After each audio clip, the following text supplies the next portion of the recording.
भगवत गीता अध्याय 6 हिंदी में। श्री भगवान बोले, जो पुरुष कर्म फल का आश्रय न लेकर करने योग्य कर्म करता है वह सन्यासी तथा योगी और केवल अग्नि का त्याग करने वाला सन्यासी नहीं और तथा केवल क्रियाओं का त्याग करने वाला योगी नहीं।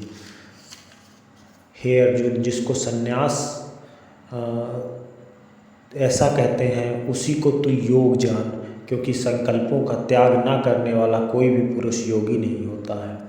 योग में आरूढ़ होने की इच्छा वाले मननशील पुरुष के लिए योग की प्राप्ति में निष्काम भाव से कर्म करना ही हेतु कहा जाता है, और योग रूढ़ हो जाने पर योगारूढ़ पुरुष का जो सर्व संकल्पों का अभाव है वही कल्याण में हेतु कहा जाता है।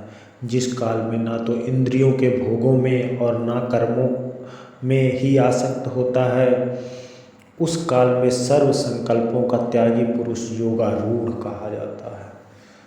अपने आप द्वारा अपना संसार समुद्र से उद्धार करे और अपने को अधोगति में ना डाले, क्योंकि यह मनुष्य आप ही तो अपना मित्र और आप ही अपना शत्रु है।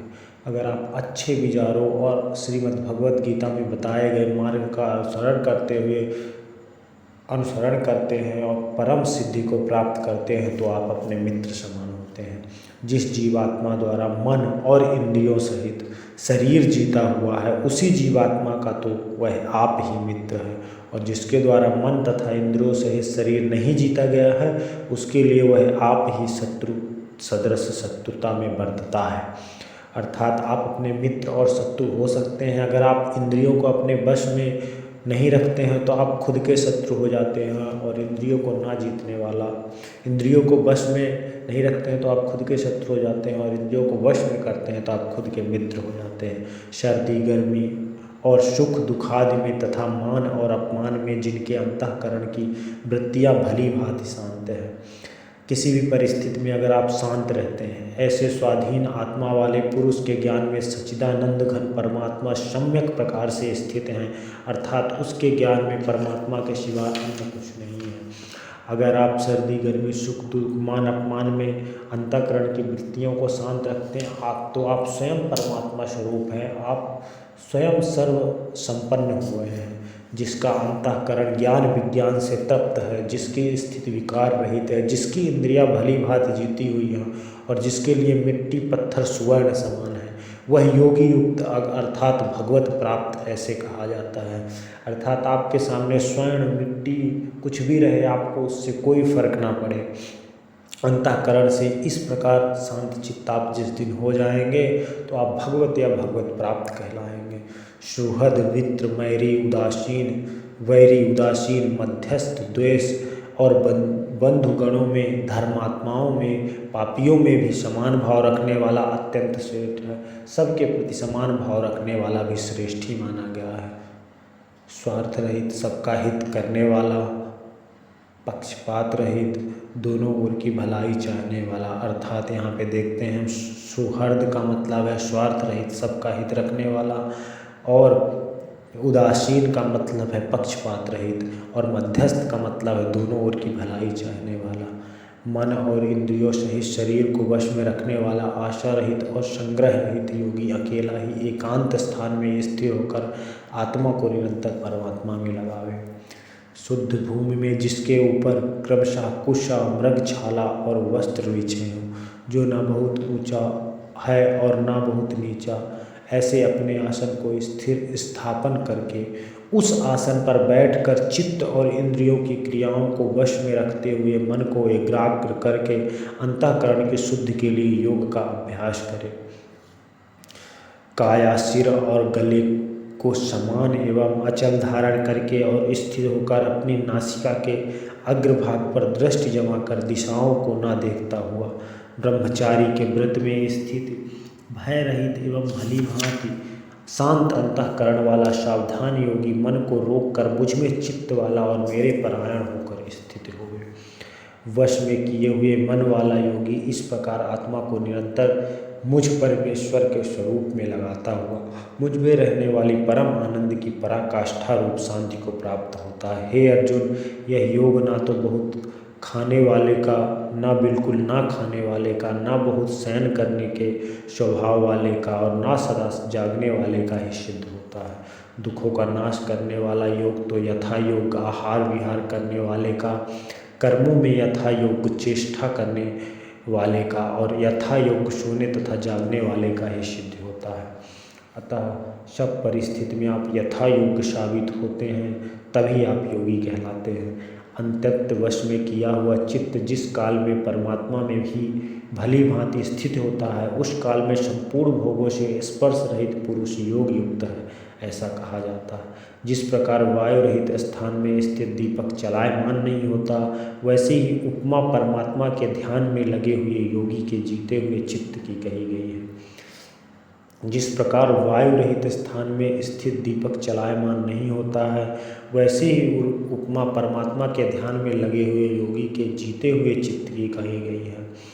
योग के अभ्यास से निरुद्ध चित्त जिस अवस्था में उपराम हो जाता है, और जिस अवस्था में परमात्मा के ध्यान से शुद्ध हुई सूक्ष्म बुद्धि धारा परमात्मा को साक्षात करता हुआ सच्चिदानंद घन परमात्मा में ही संतुष्ट रहता है। इंद्रियों से अतीत केवल शुद्ध हुई सूक्ष्म बुद्धि धारा ग्रहण करने योग्य जो अनंत आनंद है, उसको जिस अवस्था में अनुभव करता है, और जिस अवस्था में स्थित यह योगी परमात्मा के स्वरूप से विचलित होता ही नहीं है। परमात्मा की प्राप्ति रूप जिस लाभ को प्राप्त होकर उसे अधिक दूसरा कुछ लाभ नहीं मानता, और परम पिता परमात्म प्राप्ति रूप जिस अवस्था में स्थित योगी बड़े भारी दुख से भी चलायमान नहीं होता, जो दुख रूप संसार के संयोग से रहित तथा जिसका नाम योग है, उसको जानना चाहिए। वह योग को ना उकताए हुए अर्थात धैर्य और उत्साह युक्त चित्त से निश्चय पूर्वक करना कर्तव्य है। संकल्प से उत्पन्न होने वाली संपूर्ण कामनाओं को निःशेष रूप से त्याग कर, और मन के द्वारा इंद्रियों के समुदाय को सभी ओर से भली भांति रोक कर क्रम से अभ्यास करता हुआ उपरति को प्राप्त हो, तथा धैर्य युक्त बुद्धि के द्वारा मन को परमात्मा में स्थित करके परमात्मा के सिवा और कुछ भी चिंतन ना करे। यह स्थिर ना रहने वाला और चंचल मन जिस शब्दादि विषय के बारे में निमित्त से संसार में विचरता है, उस विषय से रोक कर यानी हटा कर इसे बार बार परमात्मा में ही निरुद्ध करे। क्योंकि जिसका मन भली प्रकार शांत है, जो पाप से रहित है, और जिसका रजोगुण शांत हो गया है, ऐसे इस सच्चिदानंद घन ब्रह्म के साथ एक ही भाव हुए योगी को उत्तम आनंद प्राप्त होता है। वह पाप रहित योगी इस प्रकार निरंतर आत्मा को परमात्मा में लगाता हुआ सुखपूर्वक परम ब्रह्म परमात्मा की प्राप्ति रूप अनंत आनंद का अनुभव करता है। सर्वव्यापी अनंत चेतन में एक ही भाव से स्थित रूप योग से युक्त आत्मा वाला तथा सब में समभाव से देखने वाला योगी आत्मा को संपूर्ण भूतों में स्थित और संपूर्ण भूतों को आत्मा में कल्पित देखता है। जो पुरुष संपूर्ण भूतों में सबके आत्मरूप मुझ वासुदेव को व्यापक देखता है और संपूर्ण भूतों को मुझ वासुदेव के अंतर्गत देखता है, उसके लिए मैं अदृश्य नहीं होता, वह मेरे लिए अदृश्य नहीं होता।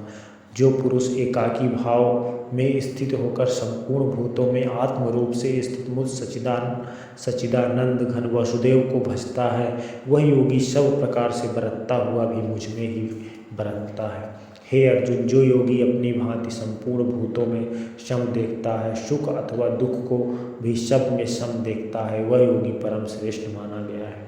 अर्जुन बोलते हैं, यह सब ज्ञान सुनकर अर्जुन पुनः प्रश्न पूछते हैं। प्रश्नों की यह प्रक्रिया अर्जुन की अभी समाप्त नहीं हुई है, और पूछते हैं, हे मधुसूदन, जो यह योग अपने समभाव से कहा है, मन के चंचल होने से मैं इसकी नित्य स्थिति को नहीं देखता हूँ, क्योंकि हे श्री कृष्ण, यह मन बड़ा चंचल प्रमथन स्वभाव वाला बड़ा दृढ़ और बलवान है, इसलिए उसका वश में करना वायु को रोकने की भांति अत्यंत दुष्कर माना जाता है।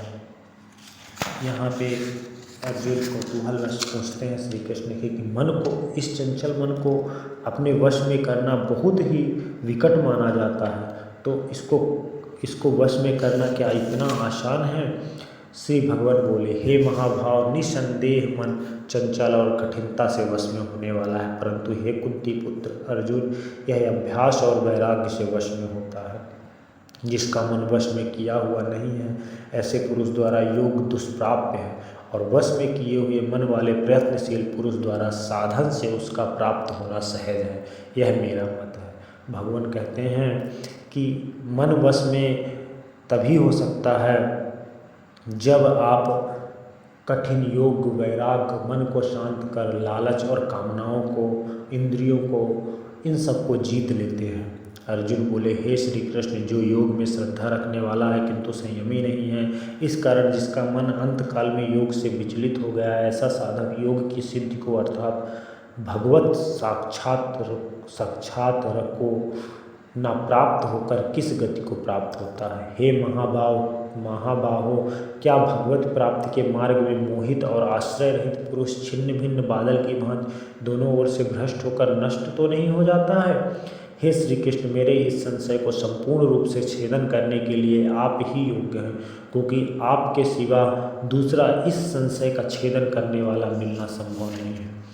तब भगवान श्री कृष्ण अर्जुन के प्रश्नों का उत्तर देते हुए कहते हैं, हे पार्थ, उस पुरुष का ना तो इस लोक में नाश होता है ना परलोक में ही, क्योंकि हे प्यारे, आत्मों द्वार के लिए अर्थात भगवत प्राप्ति के लिए कर्म करने वाला कोई मनुष्य दुर्गति को प्राप्त नहीं होता। योग भ्रष्ट पुरुष पुण्यवानों के लोकों को अर्थात स्वर्गादि उत्तम लोकों को प्राप्त होकर उनमें बहुत वर्षों तक निवास करके फिर शुद्ध आचरण वाले श्रीमान पुरुषों के घर में जन्म लेता है, अथवा वैराग्यवान पुरुष उन लोकों में ना जाकर ज्ञानवान योगियों के ही कुल में जन्म लेता है। परंतु इस प्रकार का जो जन्म है सो संसार में निसंदेह अत्यंत दुर्लभ है।